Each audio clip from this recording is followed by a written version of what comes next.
And so that phrase, sometimes it's just a useful reminder we could repeat occasionally. There is a body. As a way of reminding ourselves just to settle in, to sit and know you're sitting.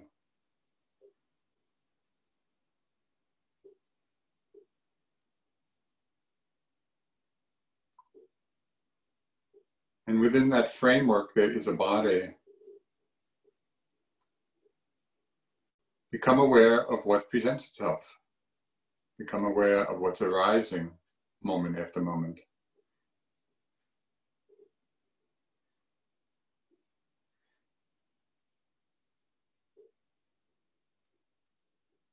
Within that larger framework, there is a body.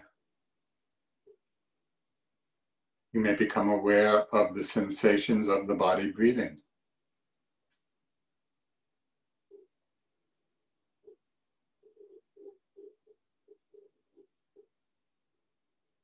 And sometimes you can narrow your focus of attention on the breath, but it's also possible to be aware of the body breathing within the larger framework of there is a body.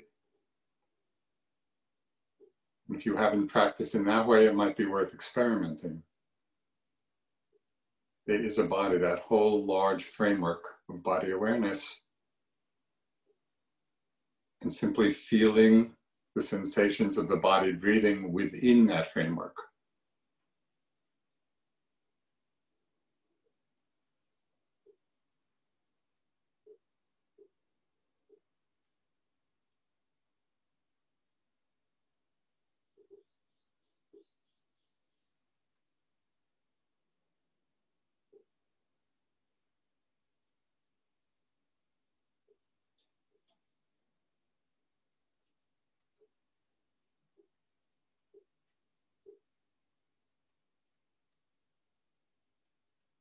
In breathing in, know you're breathing in.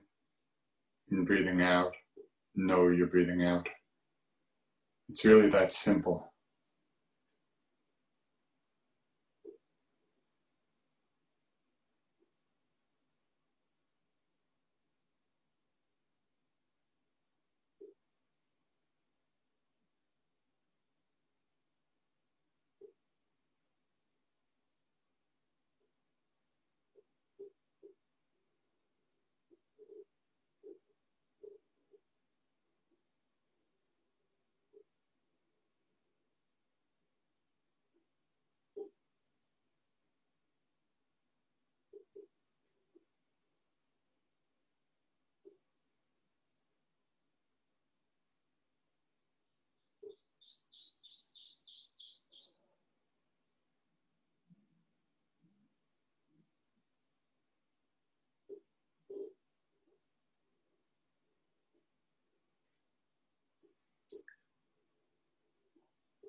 Sit and know you're sitting. There is a body.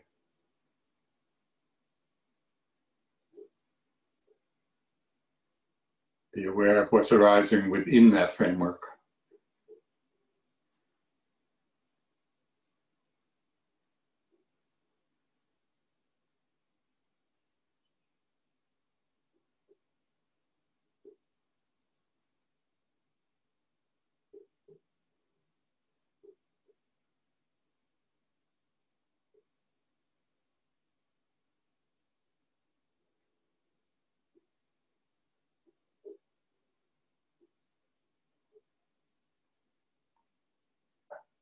Keep in mind that it's not a breathing exercise, it's an exercise in awareness.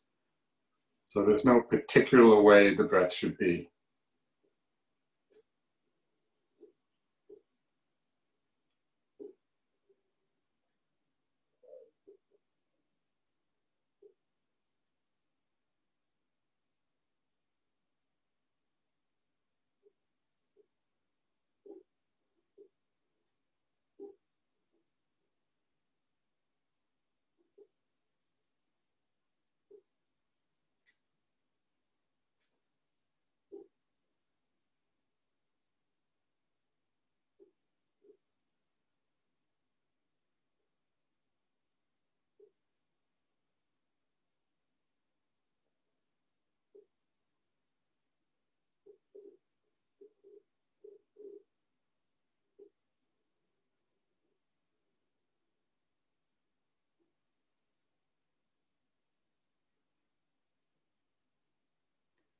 Within the framework, there is a body.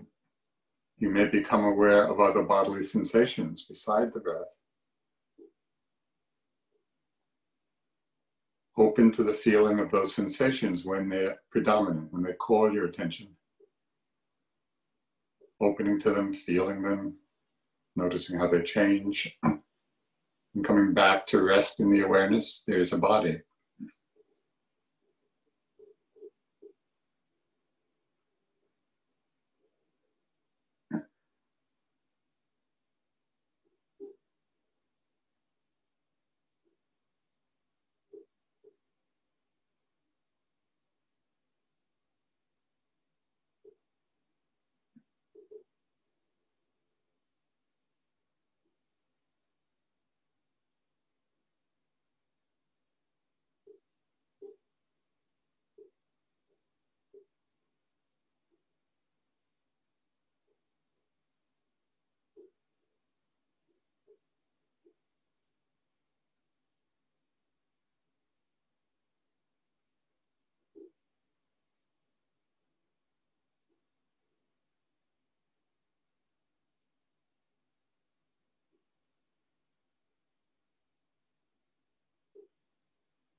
Breathing in, know you're breathing in. Breathing out, know you're breathing out.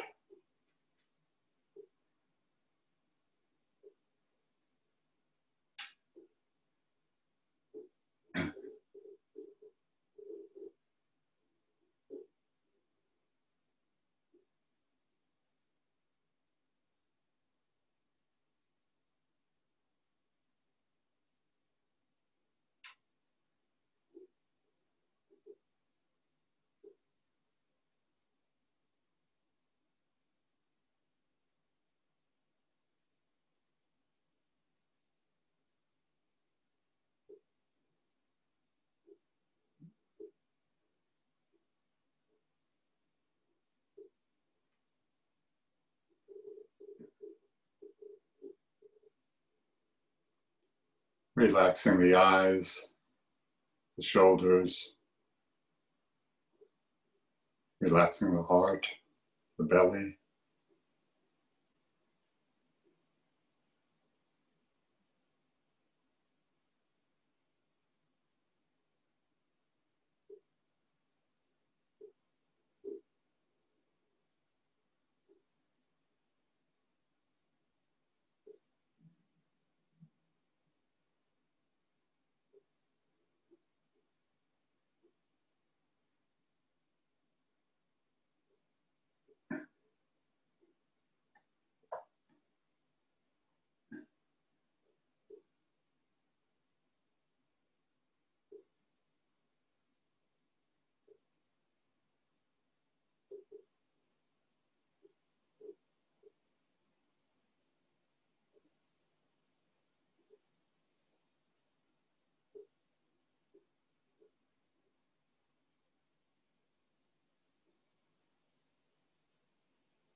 Relaxing into the awareness, there is a body.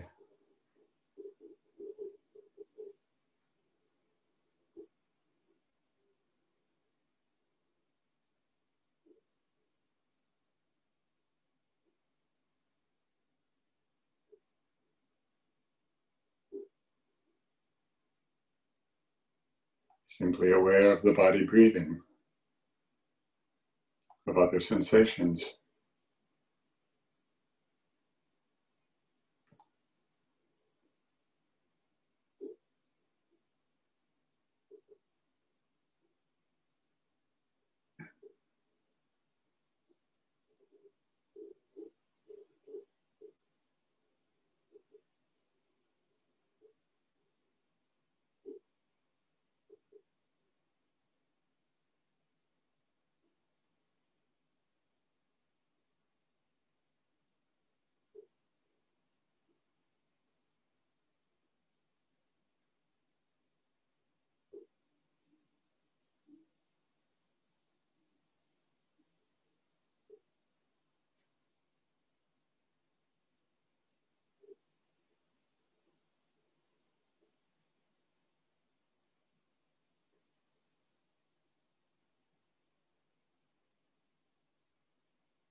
Breathing in, know you're breathing in.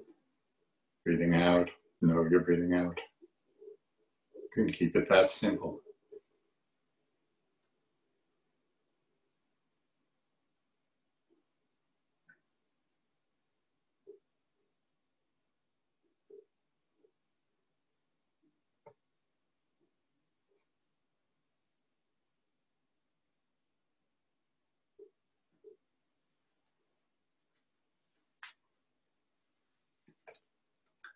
When you're ready, you can open your eyes, gradually reconnect with your environment, the world around you.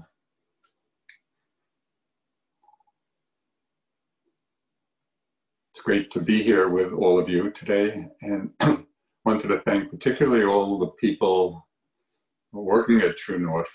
It takes a lot of work to put these events on, so I appreciate all the efforts that everybody has made to organize this.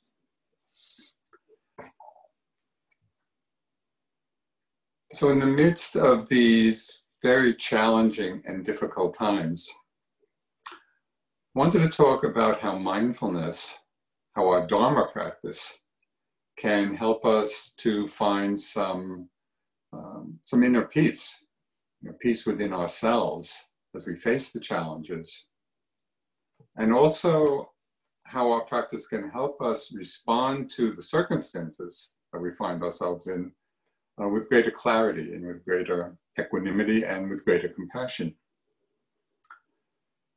When the Buddha said that he teaches just one thing, suffering and its end, this wasn't a philosophical statement. So this is not some philosophical abstraction. Rather, he was dealing with the full range of our experience. The experience of birth, of aging, of illness, of death. So there's one very obvious but often overlooked truth, which when I first heard it expressed in this particular way, it really struck me. It was such an interesting way to conceptualize it. When he said, what is the cause of death? Well, the cause of death is birth. Having taken birth, everything else follows. The aging and the illness and the death and all the circumstances of our lives all come about because of birth. So the implication of this is that having taken birth, as we all have, when the Buddha said that he teaches just one thing, suffering and its end, he's really implying that in our Dharma practice, nothing is left out. No matter what the particular circumstances or how unusual they may be or how extreme, everything is included in our practice of the Dharma. And the key to practice, which I think will be obvious to you, the key to practice is mindfulness.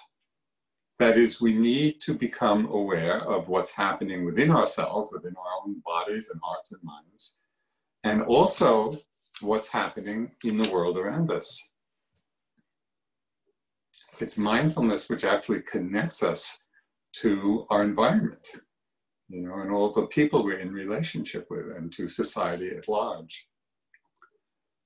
So because mindfulness plays such a critical role in how we are, particularly in these times, but of course at any time, I thought it would be useful to explore a little bit the nuances of what mindfulness is and what it isn't, because very often we confuse the two. And then once we have a clear understanding of what mindfulness actually is, to see its implication for the development and the growth and the nurturing of wisdom and compassion. So what is mindfulness? I think if we ask that question, it's somebody who has not really refined their understanding of it yet, the first response very often is, well, it's living in the present moment, which certainly is a good start. that is not being so lost in thoughts of past and thoughts of future. But living in the moment as a definition of mindfulness is not quite enough. So there's an example I use. You're probably familiar with kind of the dog's black lab, the Labrador retrievers. For those of you familiar with these dogs, very friendly, very playful. They're really fun to be with. So when you watch them, they are very engaged with the world. I think mostly through the sense door of smell. But they're very active and engaged and going, from here to there and playing. But when I look at them and watch them and I'm enjoying them, it doesn't really look like they're being mindful. They're in the present. They're very much in the present moment. But there's something missing in terms of mindfulness. So this was expressed in another way, slightly from a slightly different angle, by the Portuguese poet Pessoa. He said, "Live, you say, in the present. Live only in the present. But I don't want the present. I want reality." So when I read that, it really struck me. And again, just reinforced the understanding that, yes, living in the present, it's necessary, but it's not sufficient. There's something more that's needed. So one of the things that's needed, beside living in the present, is developing a certain observing power of the mind. In a way, it's knowing that we're knowing. So an example of this might be the difference between being lost in a thought and being aware that we're thinking. And this is very interesting just to watch that transition, which happens innumerable times in the day. For people who have a Dharma practice and there's some aspiration to become aware of thinking in the mind. Still, we get lost very often when we're caught up and carried away. But then at a certain point, we wake up from being lost. So that moment is really critical and very interesting. First, it's interesting to see what our attitude is about having been lost. Because especially for meditators, a common response, a common reaction when we realize we've been lost, and wake up, maybe is a kind of self-judgment about ourselves, about our practice, about our ability to practice, lost again. So then we get a little discouraged, perhaps. But another possibility right in that moment of waking up from being lost, instead of judging ourselves for having been lost, we can take delight in that moment of having awakened. And it's a powerful moment for experiencing very clearly the difference between the delusion of being lost in a thought and the awareness of knowing that we're thinking. And so it gives us a very clear window into the very nature of awareness, because we see its contrast with having been lost in that very moment of waking up from having been carried away. Also, this observing power of mind. So we know that we're thinking, we wake up to the fact that we're thinking. It opens up a possibility, that observing power of mind in that moment, of a certain kind of investigation, which I find just so interesting. And for me, it has really informed my practice to a very large degree. And that is when we know that we're thinking, when we're aware that we're thinking, then to, at times, ask the question, which is a question very few people ever ask of themselves. So the question is, what is a thought? Not what is the thought saying. So it's not really dealing with the content of the thought, but rather it's that direct looking or investigating or exploring what is the nature of a thought as a phenomenon. And for me, I find this incredibly interesting, because when we look directly at the nature of thought, what is a thought? We see that, the phrase I like to use is that it's little more than nothing. You know, it's like these thoughts are these little energy blips in the mind. But we get seduced by the content and get involved and get lost and get reactive and all kinds of things. And so we blow up the experience of these thoughts into a whole world. And this is the world that mostly we're living in. And yet, when we can become aware that we're thinking and ask that question, well, what is a thought? And see that it's essentially empty. You know, it's so transparent. As I say, it's little more than nothing. Then these thoughts, when we understand thought, this nature of thought, they begin to lose their power over us. And we can actually learn to relate to thoughts with greater discernment.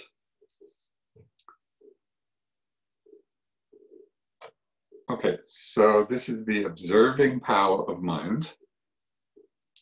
And we can see how it works specifically with becoming aware of thoughts, but really with anything else as well. But still, this observing power of mind is still not quite mindfulness. We're getting close, but there's a nuance here that is tremendously important if we want to settle in to the depth of the experience of mindfulness and what it actually means. So why is simple observing power of the mind not mindfulness? Because often we're observing things, but through a filter of, it could be various filters, but often through the filter of greed, or clinging, or wanting, or aversion, you know, not liking, or of delusion, of just misperceiving what's going on.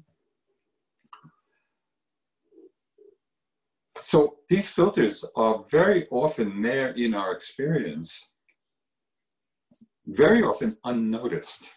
So I'll give you an example of this from my own meditation practice, and it was a very good example of how often we bring attitudes, certain reactions in our mind that can be very subtle, and we don't even know they're there.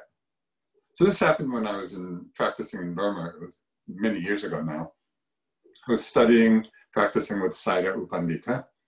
And I'd been there for a couple of months, and my practice seemed to be going well. My body felt very open, kind of, you know, free flow of energy in the body, light, vibration, tingling sensation. It was all very pleasant, except for one knot in my neck. And so the whole body felt good, except for this one place that was so tight. You know, and in my practice, I kept on focusing on it and, you know, trying to breathe into it, to release it, to open to it.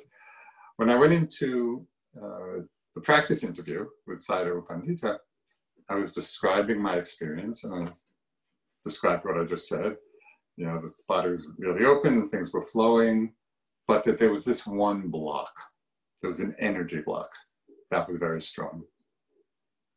Well, he got on my case for calling it a block, because he pointed out, and it was something I hadn't realized until he did, that even in that way of describing it to myself, right, contained in that concept was desire and aversion.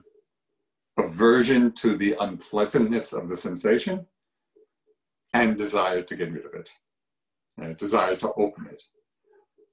And so this is just an example of, I was observing what I was calling a block or a knot, but I was observing it unknowingly through this filter of not liking it and wanting it to go away. And so as Sayadaw pointed out quite strongly, really the experience was one just of the sensations of tightness. It was simply that. It was just tightness. Tightness, along with any other sensation that we feel, is fine to feel.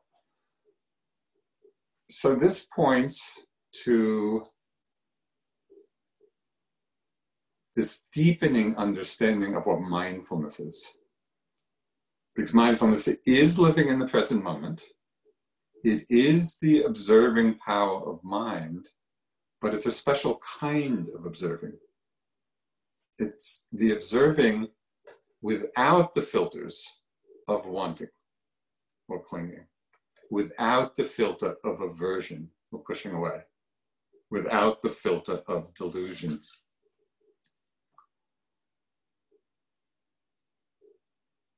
So in this regard, it's important to understand the difference between recognition and mindfulness.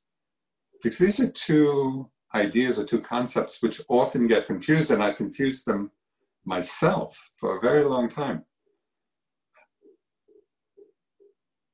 Recognition and mindfulness are two different things. Well, again, I'll give you an example from my practice, and I've talked about this a lot over the years because it was such a powerful experience and understanding that I finally came to. So for many years, and this goes back quite a way now, but for many years, the predominant afflictive emotion that would be arising in my practice was fear. So I was working a lot with fear, and it wasn't any particular fear, it wasn't fear about any particular thing. It was more like just the primal energy of it. You know, for whatever reason, this was what was coming up, and coming up so strongly. At one point, it was so strong that I was afraid to go from sitting to standing, you know. So it was completely irrational. But there it was, you know, as I said, for whatever reason, this is what was arising. And so I was noting it and aware of it and recognizing it. This was coming up, you know, at different times over years of my practice. But I never quite felt like I got to the heart of it, or quite got to the heart of what was hooking me. Until one day I was on retreat, myself at IMS, and I was doing walking meditation, and something shifted. So the fear had been coming up in the walking. So the shift that took place was expressed in this phrase that came to my mind: if this fear is here for the rest of my life, it's okay. It's okay. And that was actually the first moment that I actually accepted it, where it wasn't simply recognition. I had been recognizing it for all these years of my practice, but I had never really accepted it fully until that moment when I said, it's okay to feel it. It's unpleasant. It didn't make it pleasant, but it was okay to feel it. And it was amazing, in that moment of genuine acceptance, which actually was the first moment of really being mindful of it, rather than simply observing it or recognizing it. In that moment of being mindful of it, that whole mass of fear washed through. It was amazing. It was like the dam broke, you know, and the water started flowing. And it's not to say that fear never arises. Of course, at different times, it may still arise, but my relationship to it has really changed, because I've learned that it's okay. So it's okay became my mantra of acceptance, my mantra of mindfulness. So how do we know whether we're being accepting or not? Because sometimes the non-acceptance can be really subtle. You know, as I said, sometimes we're not even aware that that's what we're bringing to the experience. So one indication, one really useful feedback that tells us that we're not actually being mindful, even if we recognize what's happening, is if there's some sense of struggle. You know, if we're sitting, and the struggle can either be, you know, strong and obvious, or it can just be kind of a slight unease, where we're sitting and it's almost as if we're having to push our practice along in some way, or push through something. if we can train ourselves to be aware when this sense of struggle, the feeling of struggle is there, then instead of just staying lost in it, we can recognize it as this very useful feedback, because struggle means just one thing. It means that something is happening in our experience that we're not accepting. Because if we were accepting it, we wouldn't be struggling. And so I've just found this to be so useful, and it's a reminder in the course of our meditation or in the course of our lives, to watch out for this sense and let that wake us up to the possibility of stepping back, taking a step back in a way, and just scanning our experience and seeing, okay, what is it that I'm not accepting? Is it an unpleasant physical sensation? Is it an unpleasant emotion? Is it an unpleasant situation in the world? So this is what brings us from being in the present to the observing power of mind to actual mindfulness, right? When we're aware of what's there, we're open to it, we're feeling it, we're experiencing it, but without the filter of grasping, clinging, greed, or aversion, or delusion. So the question then is, how do we move from these phases, from being in the present to observing to mindfulness? How do we make those shifts? So a very simple technique to make that first move from simply being in the present to the observing power of mind is the tool, the meditative tool of mental noting.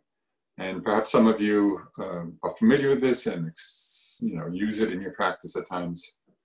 So it's very simple. It's just acknowledging with the barest whisper in the mind of a label, a mental note. So for example, with the breath, we might make the note in, out, or rise, fall, thinking, pain, tightness, hearing, in, out. So just like that, very simple. It is the acknowledgement, it's strengthening the recognition of what it is that's arising. It's almost like we're putting a picture frame around the picture, right? Why do we put a frame around the picture? It's not particularly to look at the frame, it's rather, it focuses our attention on what's inside the frame. So the tool of mental noting serves that purpose. We're using this note as a way of directing our attention to the experience itself. You might, if you have not experimented with this as a tool, it might be helpful, especially at those times when you're feeling that you're not so connected with the flow of your experience. Maybe a lot of thoughts or restlessness or distraction. So the noting for periods of time could be a very effective way of just connecting you moment after moment with whatever experience is arising. It is important to keep the note soft. You don't want the note to overshadow the experience. And also keep in mind that it is only a tool, that the noting is a verbal representation of noticing. And it's the noticing that is important. And there are times, either when the noticing is very strong, we don't really need the note, or sometimes, we start to perceive things changing so quickly that there's not even time to note, because things are just changing too quickly. At that time, the noting can be dropped, and then we're just in the direct flow of our moment-to-moment experience. So this is one way, this is one tool that can show you very clearly the difference between simply being in the present, but not really knowing what's going on, to this observing power of mind, where we are recognizing the experience. So then the question is, how do we move from this observing power of mind to mindfulness itself. And right here, it says move into mindfulness, that we can begin to see the very intimate connection between mindfulness and ethics. And of course, this is so important for how we live in the world. So just a little background to this. The root meaning of the Pali word for mindfulness, which is sati, S-A-T-I, the root meaning of that Pali word, sati, is to remember. And this remembering has different dimensions to it. One aspect of mindfulness as remembering is the remembering or calling to mind of what is skillful and what is unskillful, what is wholesome and what is unwholesome. And this calling to mind, or this discernment, is essential because often we confuse the two. You know, we can take what's unwholesome to be wholesome. So it's really important to get very clear in this discernment. Just again, a couple of examples of how we can confuse the two. Of course, not so much for practitioners, but often enough. Certainly it's for people who don't practice and live in the world, the confusion happens a lot. So one time I was in New York, just walking down the street, passing a lot of shops. And in one shop window, there was a sign that says, "Don't let desire pass you by."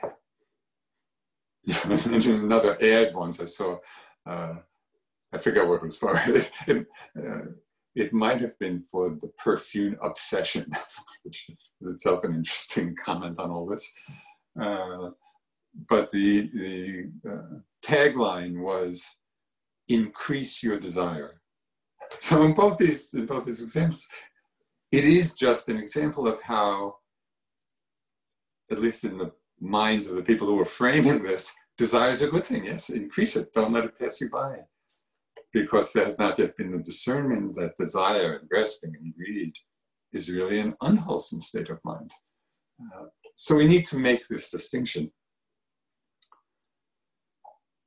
So there's a very interesting thing that's coming up, particularly now, and this whole understanding of what's skillful and what's unskillful in terms of the emotion of anger.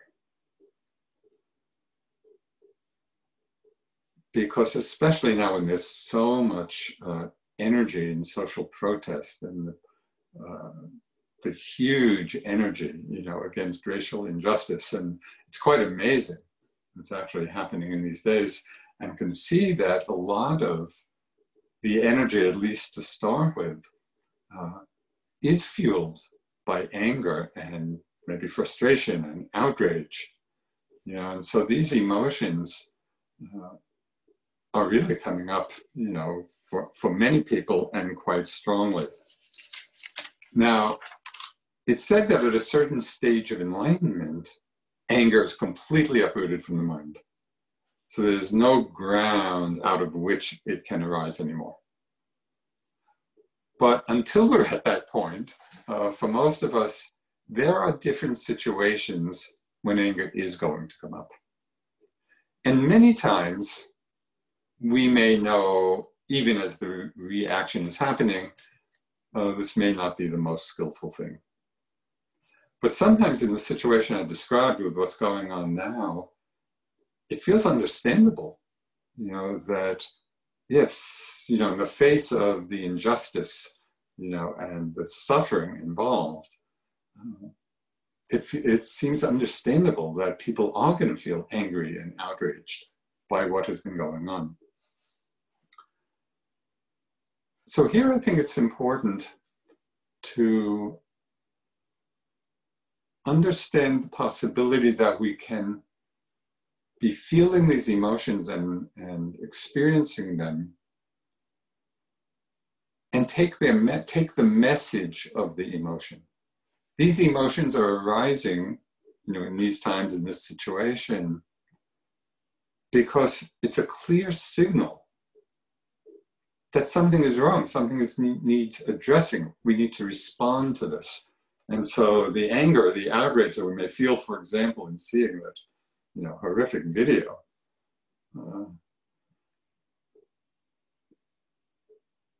it's common. I think it's a common reaction to have that kind of visceral response to it.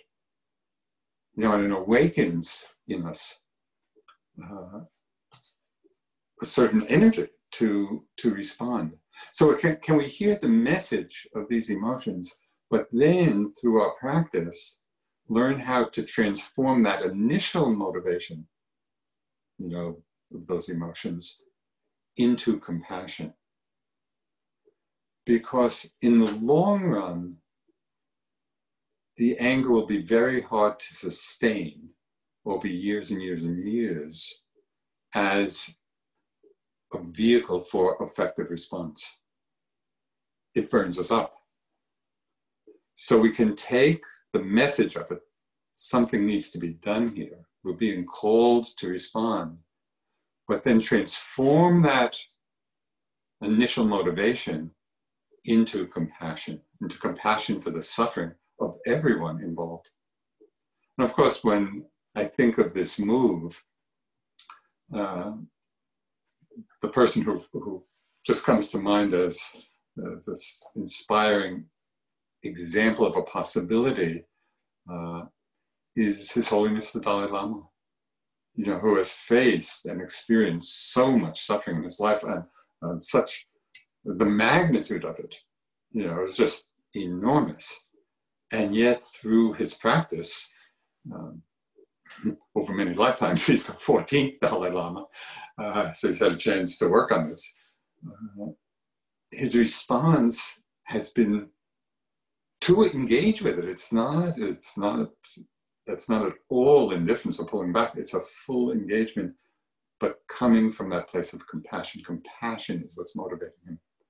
So I just find that as a really useful example of what could be possible for each one of us. And here too, mindfulness plays a critical role in moving to the motivation of compassion. I'm going to speak about that a little later.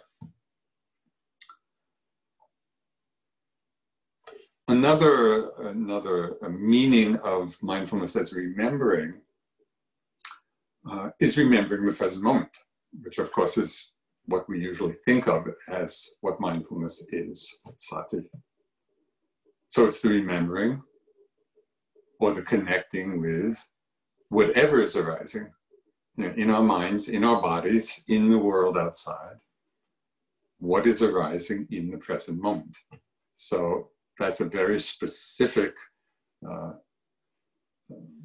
application or understanding of what mindfulness actually is.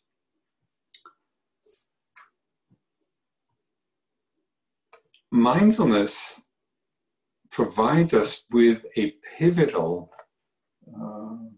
place of choice. When we're mindful of what's arising, instead of falling into whatever habitual modes of conditioning, that we're expressing in our lives, when we're mindful of what's arising, but without the reactivity, without the holding on or pushing away or being deluded, through that mindfulness, we actually have the power to discern, okay, what is the most skillful response to this situation? And so mindfulness really opens up tremendous possibilities for us in how we're responding in the world. So there are a couple of simple methods for knowing whether we are simply being mindful or whether we've slipped back into the simple recognition and observing power of mind, where we're looking at things through certain filters. So one method, just as a kind of check for us, are we really being mindful in this moment? You know, it's okay. Meaning, are we accepting it fully and experiencing it fully? One way, if we're using the tool of mental noting, to actually become mindful of the tone of the note. Because the tone of the note in our minds will reveal our state of mind. So for example, if we find, that we've been thinking a lot and we're noting, thinking, but we're noting with a certain tone, thinking, the tone itself is illuminating the judgment in our mind. We don't like it, we're averse to it. And what's very amazing right here, and I really suggest you experiment with this, as you change the tone of the note, there's an immediate corresponding change in the quality of our mind. So it's almost like using the tone of the note to dial our mind into a more skillful state, into a more open state. So you can just play, as I say, if you're using the noting as a tool, even just at certain times, pay attention to the note, because it will be very revealing. Another way of checking ourselves, to see, are we really being mindful in this moment? Or have we slipped back into simple recognition? And that is asking the question frequently. And it can be frequently in the course of a sitting or throughout the day. And this is a question that Sayadaw Tejaniya, one of well-known Burmese teachers these days, something that he suggested and I found really helpful. He said to ask the question frequently, well, right now, what's the attitude in my mind?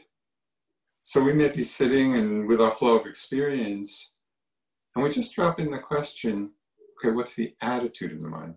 And in that moment, it's kind of, we're looking back at the quality of our mind rather than exclusively on the object. I had a really interesting experience of this, which showed me the power of that question. So one time I was just sitting, regular meditation, feeling my breath. It all seemed very, very ordinary to me. It was going along fine. I was just sitting, breathing in, breathing out, feeling it. But then I remembered, remembered this question. And so as I was sitting, again, it felt like everything was going fine. But I asked the question, well, in feeling the breath, very simple. Ask the question, well, what's the attitude in my mind? And what was so interesting was just in the moment of asking the question, I didn't even really have to look. It was the simple act of asking the question that I could feel my mind drop back from a wanting that I didn't even know was there. So again, a very ordinary meditation, just feeling the breath. But until I asked that question and felt the mind relaxing back, I hadn't realized that I was feeling the breath and watching the breath with very subtle, so subtle I didn't recognize it. I'm with the breath to become more concentrated, or to become calm, or to feel the next breath, leaning into it, And so all of those attitudes were filters, which really were preventing clear mindfulness. And so in asking the question, what's the attitude in the mind? And as I said, sometimes it's the simple asking of the question which is enough. I felt the mind drop back, settle back, letting go of even that subtle kind of leaning or wanting or desiring. And it was a very clear experience then of what the power of mindfulness actually is.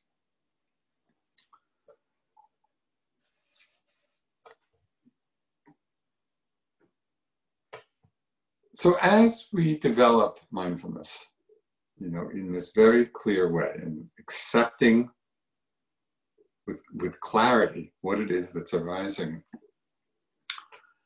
checking our attitudes, so we're seeing if we're actually being mindful or not.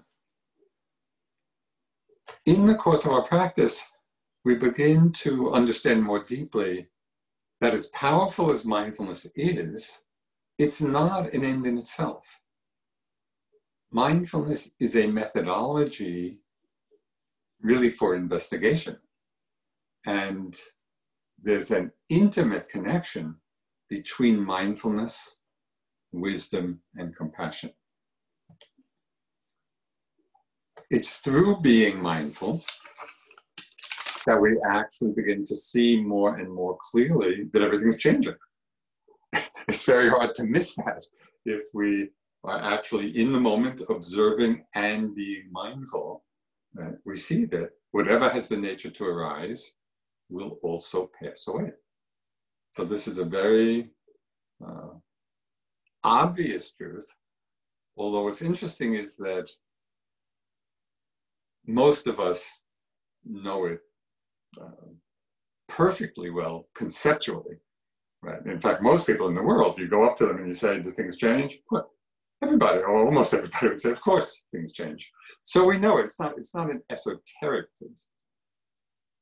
But we know it mostly conceptually, and we're not necessarily that often living in the moment-to-moment direct experience of change, so that the truth of change becomes a lived experience, not simply a concept that we understand to be true. And this insight into impermanence itself has tremendous implications. The Buddha gave one very brief teaching. It's a very brief teaching on the path to enlightenment. He said, when we are perceiving, when we're experiencing impermanence, the mind doesn't cling. It's true, because we see things changing. There's no opportunity to cling when we're seeing the impermanence very clearly. When it doesn't cling, it's not agitated. And when it's not agitated, it personally realizes Nibbana. So these are the words of the Buddha, out of the text. It's very powerful. Mindfulness opens the door to that understanding and realization. And mindfulness also opens up the wellspring of compassion within us. And I like to just talk about this a little bit because it feels so important, particularly in these times. So compassion arises when we're willing to come close to suffering. And often this is difficult to do. Very often we don't like to feel the suffering, whether it's our own or anyone else's, because it is unpleasant. And so conditioned reaction is very often just to pull back, or to avoid or deny or look away. This is not an uncommon response to suffering. As I say, either our own or someone else's. So just as for you to check this for yourself, the next time you're sitting and some pain or discomfort arises in the body, just notice what your very first response is. Is it, oh good, this is a chance for me to really explore this? Maybe, but most likely our first reaction might be, oh, the pain in the knee again. Yeah, and then, if we've been somewhat well practiced, we might catch that and then say, okay, let me just settle into it, let me feel it, let me become mindful of it, really enter into it and be accepting. Mindfulness means being equally open to what's pleasant and unpleasant. And that's precisely the gateway to compassion. when we're willing to open to what's unpleasant. When we're willing not only to open, but to come close to it, to really feel the suffering that's involved. Of course, this ability makes all the difference in how we respond to not only our own suffering, but what's going on in the world now.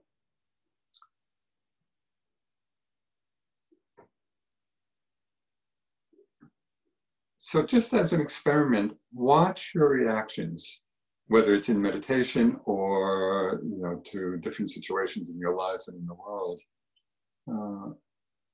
When you do come across a situation of suffering, just notice, okay, what is the mind doing? What is the heart doing with this? It might be physical, unpleasant physical sensations. It might be unpleasant emotions. It might be difficult situations in the world or difficult people that we meet. So whenever we're in that kind of experience, notice what the initial response is. Do we feel uneasy? Do we withdraw? Do we look away? Or do we open? So I had a very clear illustration of this, and this goes back many, many years, but it has stayed in my mind a lot. It goes back to my time in India. And for those of you who've been in India, I know that, just all over there are lots of wild dogs, just roaming around. And most of them are really in a pitiful state, starving and full of mange, and it's really quite terrible. So in the years when I was practicing in Bodh Gaya, sometimes in between retreats, I would be going into the village, the bazaar, to the chai shop, having some tea. And I'd be sitting in the chai shop with friends, talking. And these dogs, dogs with so much suffering, were all around. They were right there. And it was really interesting for me to see my different responses at different times. Sometimes I would just be there sitting in the chai shop having tea and some sweets. I don't want to deal with these dogs. Just, I don't want to particularly see them, or I just want to relax and enjoy my tea. So even though it wasn't expressed, in those words in my mind, but that was kind of the attitude. I was just trying to push the suffering aside. And then at other times, I might be sitting in the chai shop, and for whatever reason, I would really just be there in a much more present way. My heart would be more open, and I would really let it in. I would see the dogs and actually relate to them as fellow beings in a state of extreme suffering. And when I let it in and could feel it, kind of the immediate response was compassion. And so then I would often take, if I was eating some food, share a little bit of food with them, something like that. So again, when we're mindful, when we're actually being mindful of what's in front of us, mindfulness means we have the ability to come close to the suffering that's there. That it's okay to feel it. And in that willingness to feel the suffering, that's precisely when compassion arises. This is the gift of mindfulness to compassion. And in meditation, we really are practicing this every time we're opening to some pain in the body, or a difficult emotion. If you're sitting and, the back starts to hurt, or the knee hurts, or whatever, this restlessness in the mind. Every time we actually become mindful of those experiences, meaning we're observing it without reactivity and coming close, entering into them. We're really feeling it and opening and experiencing. Every time we do that in our meditation practice, we are actually strengthening this ability to feel compassion. for the suffering that's in the world. So the first step in this move to compassion is feeling empathy. That is when we take a moment, or a little bit of time, we just stop and allow ourselves to feel what other people are feeling, or other beings are feeling. So that's what happened in those times when I could be in the chai shop and see the dogs and just settle back and open myself, to enter in some way to what the dogs were experiencing and the suffering involved. And so there was kind of an empathetic response. So empathy is the heart of inclusion. We're letting things in rather than keeping them out. This was expressed in a beautiful haiku by the Japanese poet Issa. He wrote, "In the cherry blossom's shade, there's no such thing as a stranger." And I love that as just an expression of inclusion. There's no such thing as a stranger. So empathy takes us close to suffering, allows us to feel it. But compassion is yet another step further from empathy. Because it's not only feeling what others are feeling, but it's actually acting in response to feeling that suffering. Thich Nhat Hanh, great Vietnamese mindfulness master and poet and peace activist, is a very extraordinary being. He had this phrase, "Compassion is a verb." And it's really a powerful statement because it reminds us that it's more than simple empathy, which is a beautiful quality in itself, but it's really not quite enough. And we see that particularly in these very challenging times, where there's a call to action, there's a call to respond. When we are willing to come close, when our hearts are open in that way, and the mindfulness is strong enough to hold it, where we have enough stability and enough equanimity so we're not overwhelmed by the suffering. This is all part of what mindfulness means. Then when we come close to the suffering, a very powerful question can arise. And this question, I call it the mantra of compassion, kind of a Western mantra of compassion. It was actually the title of a book back in the 70s maybe, by Ram Dass and Paul Gorman. And the name of the book was "How Can I Help?" And that phrase has just stuck with me over all these years because I feel that it's such a powerful and beautiful reminder of the expression of compassion, right? Where we go from empathy and we're feeling it, and then this mantra, this thought arises, well, how can I help? And it's precisely that question which then might motivate us to take action, to engage with the suffering again, whether it's our own or somebody else's or in society at large. So for me, this mantra of compassion, which is so obviously needed in these times, where there's so much distress and so much suffering and so many challenges. Well, how can I help? But it's not limited to these times, or even just to difficult times. I find that this mantra of compassion, how can I help, can become the pole star guiding our entire lives.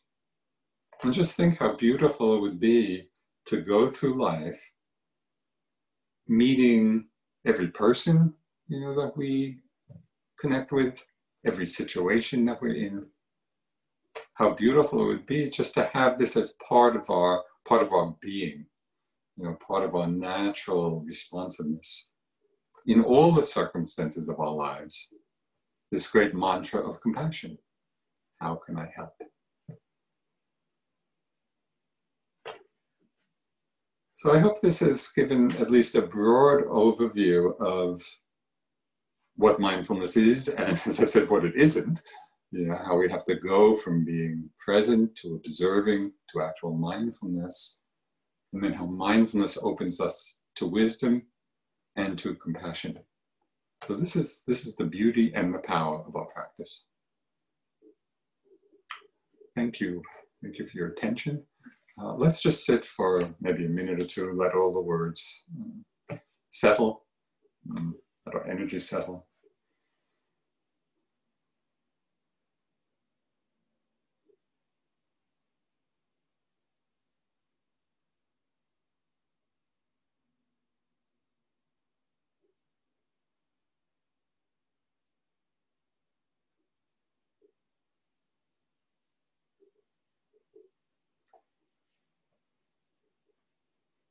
May the merit of this time together and all our wholesome mind states be shared by all beings everywhere and be the cause of happiness and well-being and peace. So thank you. Just a note, in tomorrow's session, I'd like to do just an open Q&A, question and answer for the session. I really enjoyed it a lot. It feels to me a very creative and spontaneous Dharma exchange. And it's a chance for you to really address or ask about any questions that you have about your practice, about your Dharma study. So there'll be a chance right during the session to ask the question, and I'll respond as best I can. Thank you and have a good evening.